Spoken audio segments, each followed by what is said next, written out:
Hi and welcome to the Journalism Salute. I'm Mark Simon. In each episode, we'll talk to or about an interesting person or organization related to journalism. The intent is to show that journalists are not the enemy of the people. Thank you for listening. Aryana Noroozi is a reporting fellow for both the Pulitzer Center and the GroundTruth Project. She's a photojournalist, the first one for whom that is her primary focus that we've had on this podcast. Aryana, welcome. Hi, thank you for having me. Aryana is a recent graduate of Hofstra with a master's degree in multimedia storytelling from the Columbia School of Journalism. All right, so can you first, before we get into the things that you've worked on, share the story of your journalism path? Yeah, so I would say it definitely started with a love for documentaries, but the true start would have to be 3 years ago. I was visiting a friend in the Netherlands and my luggage was lost in the Amsterdam airport. So I was looking at flyers, brochures to kill time, and I saw a flyer for the World Press Photo Exhibition in 2018, and I was immediately drawn in. So I was like, I have to go. I ended up going on the last day before I took a bus out of there, and I only had enough cash for myself, so I went in alone. And I was just captivated by the issues these like contemporary photographers shed light on. They were uplifting, they were horrifying, but I really was always been a fan of photojournalism, but I was extremely, it caught my attention that, wow, they really shed light on a topic through a single or a couple images. And I would have never known about these international issues had I not gone to this. So that drew me in, and I was applying to grad schools. About 6 months later, I applied to Columbia, I applied to film school, and I applied to law school. So Columbia was the last one I learned that I got into, and I was like, oh my gosh, I have to go. And I want to pursue visual documentary storytelling. So that was kind of the beginning. Can you, is there anything that happened in your childhood that got you particularly interested in journalism?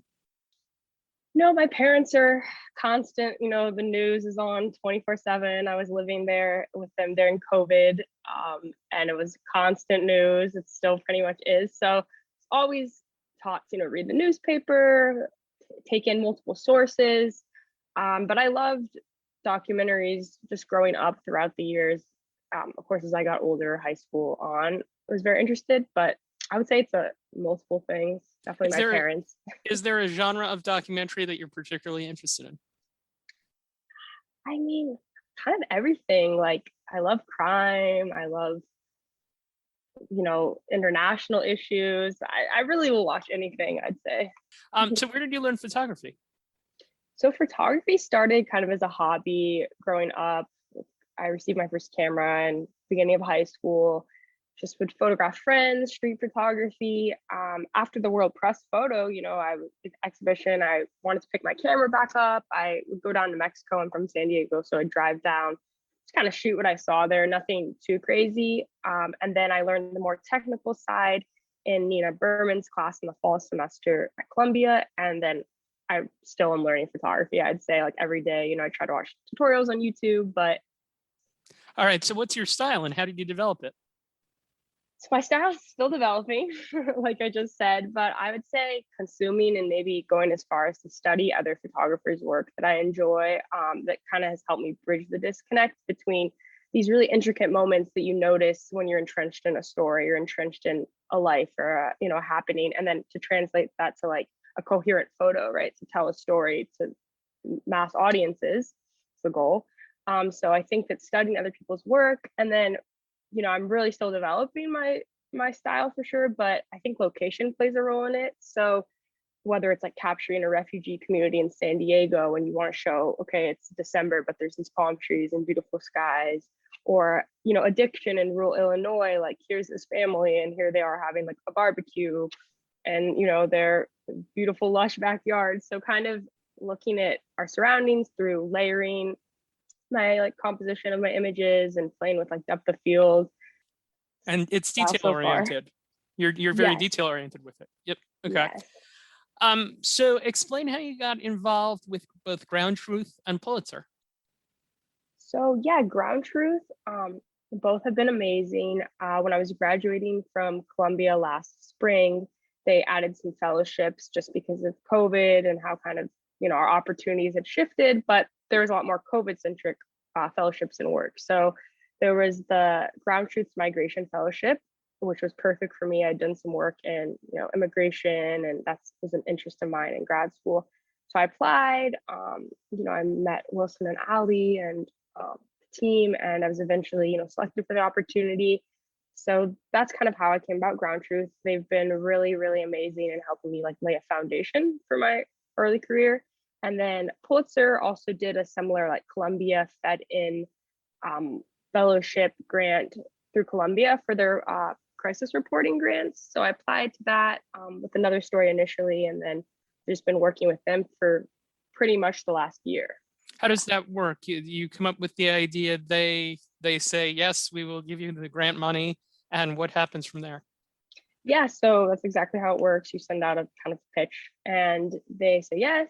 And from there, you work with Kim Sawyer. She's kind of the head of the fellowship and she serves as an editor.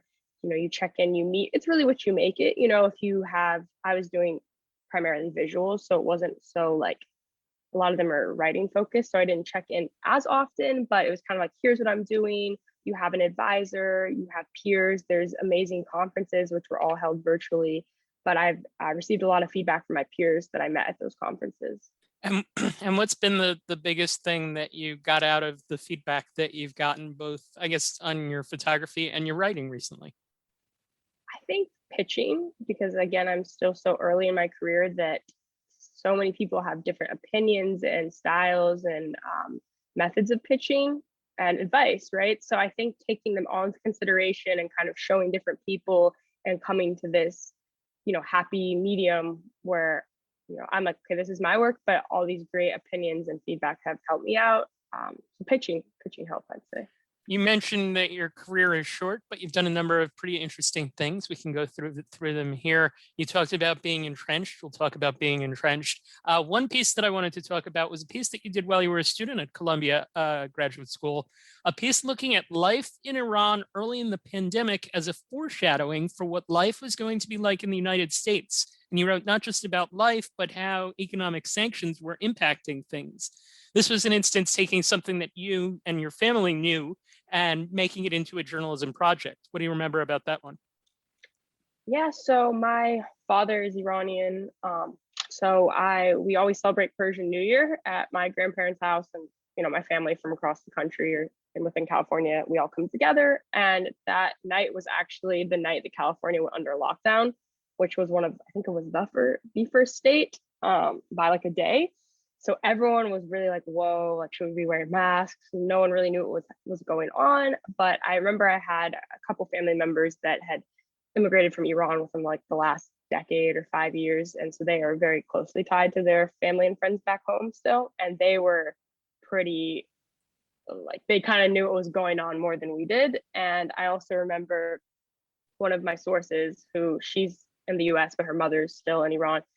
She told me, her mother said, like, it's a matter of time. It's just going to happen to you guys as well. And like, we were both kind of in disbelief, and what do you know, right? Here we are. So I remember that kind of foreshadow, but also that the world is not such a big and different place. Obviously, yes, with the sanctions and all of those issues, we are a lot more fortunate here with the opportunities we've had for safety and protective measures, but just kind of learning that this is something that borders can't keep out.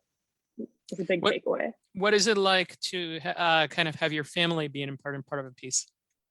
It was interesting. Like, it was something that I wasn't, I was in school, so it was kind of not going there yet, right? Whereas now I could be a little bit more experimental with it, but it was really cool, and it felt good to incorporate, and shed light on those issues that they've been going through in different ways in Iran. And certainly a good way to to take a story idea and develop it, and certainly a good lesson for anyone that's interested in and aspires to a career in journalism. All right, you wrote about home healthcare workers as well, undocumented ones, and the challenges that they face. Can you tell us about what you found there, and if you did any follow-up on it? Yeah, so I was working on the home healthcare industry beat a little bit in like the fall 2019. So I had some sources and connections there come COVID. And that was a big question. I think my mom actually brought it up to me, and I was like, that's such a good point. Like, I want to look more into this. And, we learned later that New York State and the governor kind of navigated some issues around the home healthcare and nursing home industry a little poorly, to say the least. So back in March of 2020, hearing that, these people didn't even have PPE from their agencies, from the government, and they had to buy their own, and if they couldn't, they didn't have any, on top of the lack and the shortage of PPE as was, that was alarming. And caring for these at-risk patients, and then this fear of their immigration status on top of everything and how that affected their safety. Yeah, it was a lot. I haven't done follow-up, but I really should have. And makes me think I'm just going to shoot an email or a text later today, just see how everyone's doing, because it's important. How was it getting people to talk to you about that topic? So since I had the source, or like the connections within the beat, it was a little bit easier, but I had like an advocate who translated, and I think gave that extra level of like comfort and security to the source. But I think they wanted to get their story out there, so that was something that I commended. Completely unrelated, the value of a translator is certainly important in a situation like that. I'll take one from a much more trivial subject. I wrote a hockey story once about a player who was Russian, who spoke no English, and I brought a student from Princeton University to be the translator for the interview. And this player had been very timid, but when he saw a translator there, he completely opened up. It changed the dynamic. It made the interview way, way, way easier. And I'm curious what your experience has been since you've done international related stories dealing with translators.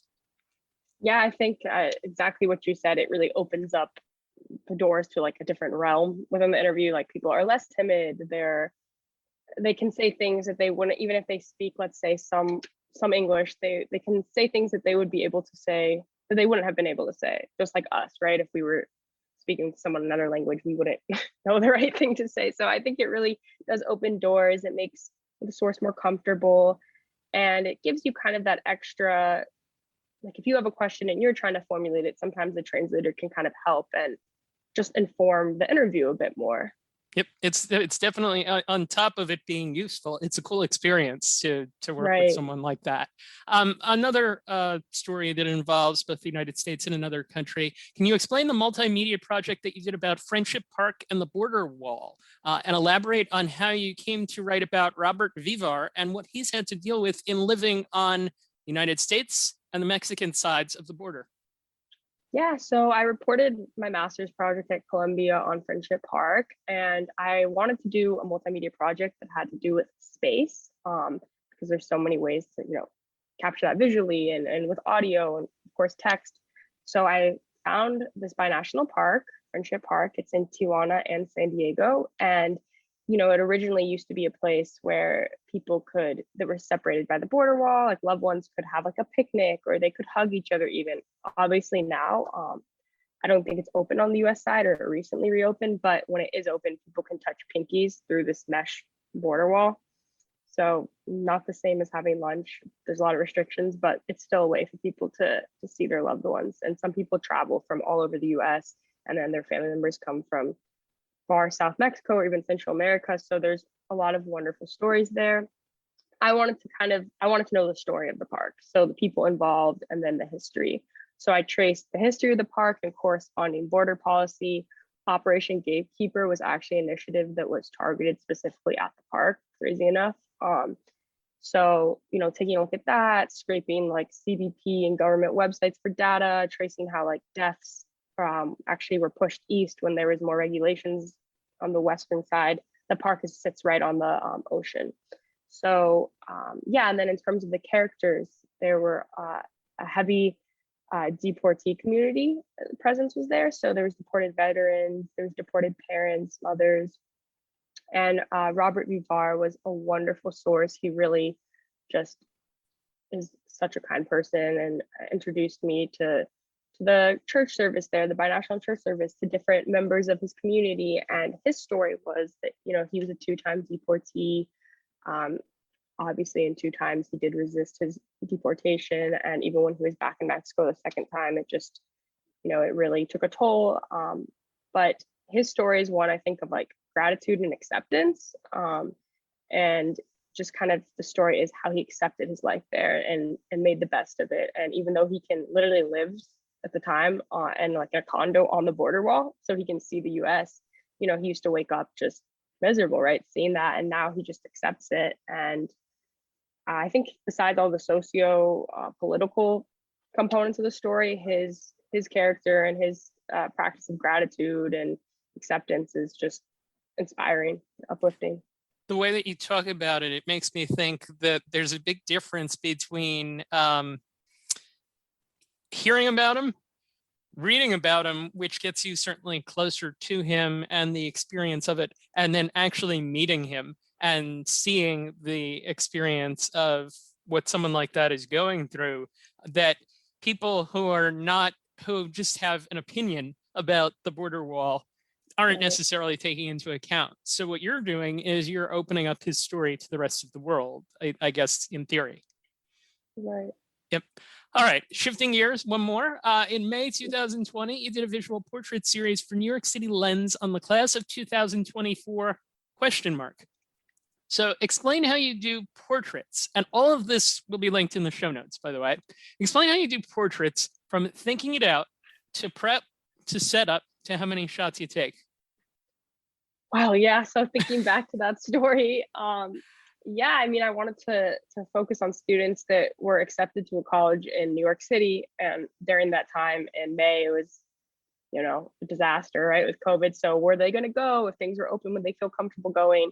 And of course, photographing them, and they were students from all over the country and even internationally. I had a source in China, so I looked at a lot of, at the time I was looking at virtual photojournalism, virtual photography, and I'd seen how other photographers had shot visual portraits, made visual portraits. So I kind of looked at their work. I talked to some friends that I had, and we really just kind of on FaceTime, like mapped out, like, how would you shoot them? Like, they're at the desk, like, sit this way, no, sit that way. So it was kind of a thing like that where I would explain everything very thoroughly to them, what you have to do for photojournalism, because people don't really understand until you really walk them through it. And that's the only fair and the smoothest way to do it. So prepped them, had them show me around their space. I wanted to have them at their desks because they're students and all they would do is just sit on their computer to do school. And that was part of the story. So kind of just mapping it out, also working with the sources to see the space like you would do in a regular in-person shoot. So yeah, that was the method.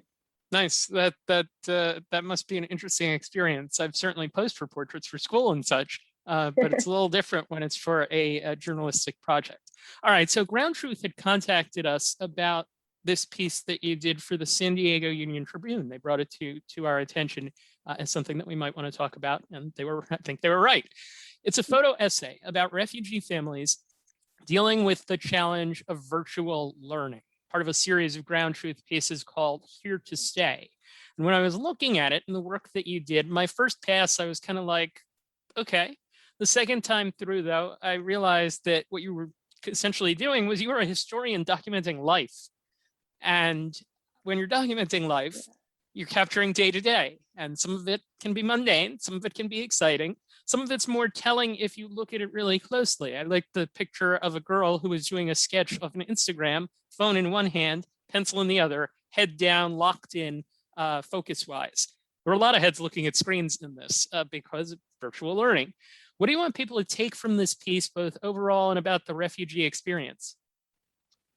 Yeah, so thank you. I appreciate the historian comment because it is true. We're just documenting history. But I think that the piece, I really wanted to address this misconception that, okay, when refugees arrive on American soil, they're fine, they're normal, they just have the same opportunities and leg up as you and I and, the next person. I think that there's like so many hurdles in the process of seeking refuge. Your entire family can be born in refugee camps. You have this extensive screening process. Maybe one person doesn't make it through and you just keep trying. And then you arrive here with no like linguistic or cultural similarities. And your children are now growing up and going to school here. So there's like that disconnect.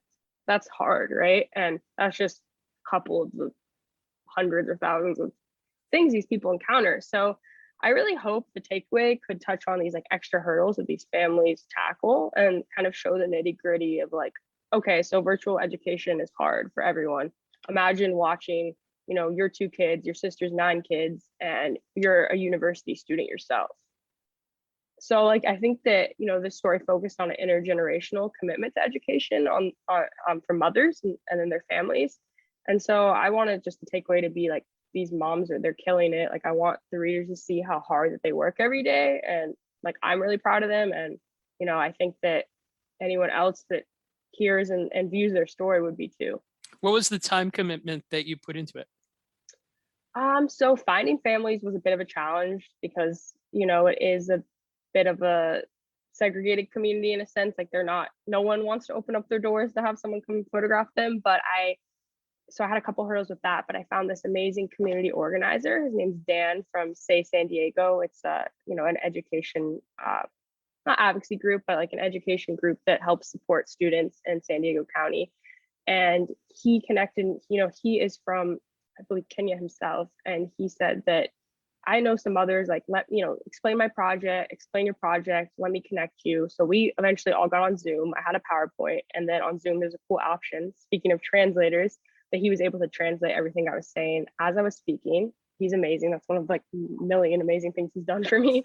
And so yeah, they then opened up. They were really interested in sharing their story. These mothers already obviously cared about their children's education because they were part of this org with Dan. But they wanted to share because they wanted to show the struggles and show the work that they're doing.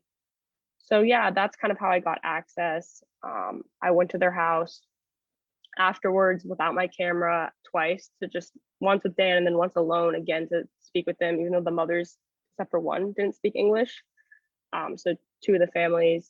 So then by the 3rd time I pulled out my camera, and after that I went like to each person's house maybe once or twice a week for about 2 months. Like some weeks, I would only see one family, but about 2 months. So it was like a 3-month process of working with them. And then of course, all the post-production work and pre-production work. What did you do to build up trust with the people besides working with Dan? Yeah, so Dan was as I explained, kind of like the intro, the bridge, but afterwards it was really just going there and not pulling my camera out right away and like explaining that to them, and I think at times maybe they were comfortable if I did, but I just like to take a somewhat of a slow approach on that, especially when there's like cultural differences and language barriers. But just speaking with like every family member, kind of going around the room, everyone was stationary on their computers, and talking to the different family members, seeing what they're doing. Like I'm just, I think, a very relaxed person, and I think that's why I love the work that I do, because you can talk to anyone, right? It's part of this job. So I don't mind like just sitting on the ground, sitting on the floor, talking to people in their house, or eating dinner with them with foods that I'm not that used to, right? So it's just kind of being flexible and malleable and just being a real person, right? Did you get their reaction to it after it ran? Yeah, they were really happy. I sent it out on WhatsApp and it ran on GroundTruth and the Union Tribune. So yeah, they were really happy to see their story shared, and it meant a lot to them. I think it meant a lot to me. I couldn't have done it without them, obviously. So that was my next question, was going to be, what did you take away from the experience? Yeah, so I think it was, in addition to everything I described, right, it was the process of kind of honing in on a specific question, like what is what is impact of virtual education on refugee students and their families, right? And then kind of executing the answer visually. So like, how do I find families, build their trust, become a part of their everyday lives, then incorporate a camera, and then act like a fly on the wall. And then how do I do the story justice and show the public that it's important, like convince not only editors, but everyone, like community members, like this is important. And I suppose what happens is 20 years from now, when you're a veteran of this kind of thing, one, you'll be mentoring other people in how to do it, but it'll feel maybe a little bit easier as it comes. Yeah. And I want to talk about the future in a second, but first I want to ask about the project that you're working on with the grant from Pulitzer, Families Losing Someone to Addiction During COVID-19. Where does that stand and what are you doing? Yeah, so going off of that, like being a little bit easier, definitely this time around, right? You have a bit more confidence and just, okay, this is the timeline, generally speaking, for this kind of project. So going forward, yeah, I began the Pulitzer grant in March, I want to say. And the project was personal to me. It's kind of looking at how COVID impacted addiction for many families across America. So I found this family in Peoria, Illinois-ish general region Yep. that lost their daughter. The mother lost her daughter to an overdose back in November. And the daughter, they have a very unique story. It kind of focuses on motherhood and family dynamics, if not just COVID and addiction, but these family dynamics of this woman who was 18 years old. She passed away and she actually had a son herself. So, there is a lot of layers to the story. And yeah, your question was just kind of like about the project. Yeah, I photographed. I was able to make it out. It was a far drive. I was living in Chicago in the spring, so it was like a 3-hour drive each way. So I got 2 full days of shooting, and I'm actually trying to go back probably this month to do a little bit more. But I'm also incorporating writing and just doing justice to her story. And the mother really wants it told if it could just help one other person. So Sure. You write, you broadcast. By the way, I like your narration style on the audio that I've heard you do. You do video pieces. You're bilingual. You're a photographer. You're an artist. What ambitions do you have regarding combining all these things into future work? Oh my gosh. So thank you Sure. for all your kind words. I think my goal is to, eventually on the journalism side, I have lots of other outside goals, but in the journalism side is definitely to direct documentaries. But in terms of these skills you so kindly mentioned, I'd say I love to work on long form, investigative, multimedia pieces that are visually heavy. Like I love what Time, like New York Times Magazine, The Atlantic, what they all do with this like print, video, photo combo. Is there a skill that you don't have that you'd like to have? I would love to speak other languages. You call me bilingual. That's very kind of you. I do speak some Spanish. I wouldn't say I'm like fully fluent anymore, but I would love to obviously be completely fluent in Spanish and speak other languages. I think that would just up my game like 1,000%. And I would also love, I'm learning, but like do 3D animation. I think that would be super helpful to making videos. All right. So you have a lot of different paths that you can go. I'm guessing that as a younger person that you grew up and you were like, oh, I like this, I like this, I like this, I like this, I like this, and you smushed them all together. I went through the same thing, so that's very cool. Good to hear. It works. It can be a little challenging because you like everything, but it can be done. All right, so let's wrap up. Is there a journalism organization that you're not affiliated with that you would like to salute and pay tribute to? I wouldn't say Photoville. I mean, I guess it's a journalism org, but Photoville does amazing work. I love everything they put out. I love their festivals. The Lily also, I like. I would love to. I'm trying to maybe pitch a story to them. So those are just 2. There's so many else out there. Cool. Aryana and Noroozi, thank you for taking the time to join us. Best of luck in all your work. We look forward to seeing the many good things that you come up with in the future. Thank you. Thank you for having me. It means a lot. Welcome to Journalism History, a podcast that rips out the pages of your history books to re-examine the stories you thought you knew and the ones you were never told. I'm Terry Finneman, and I research media coverage of women in politics.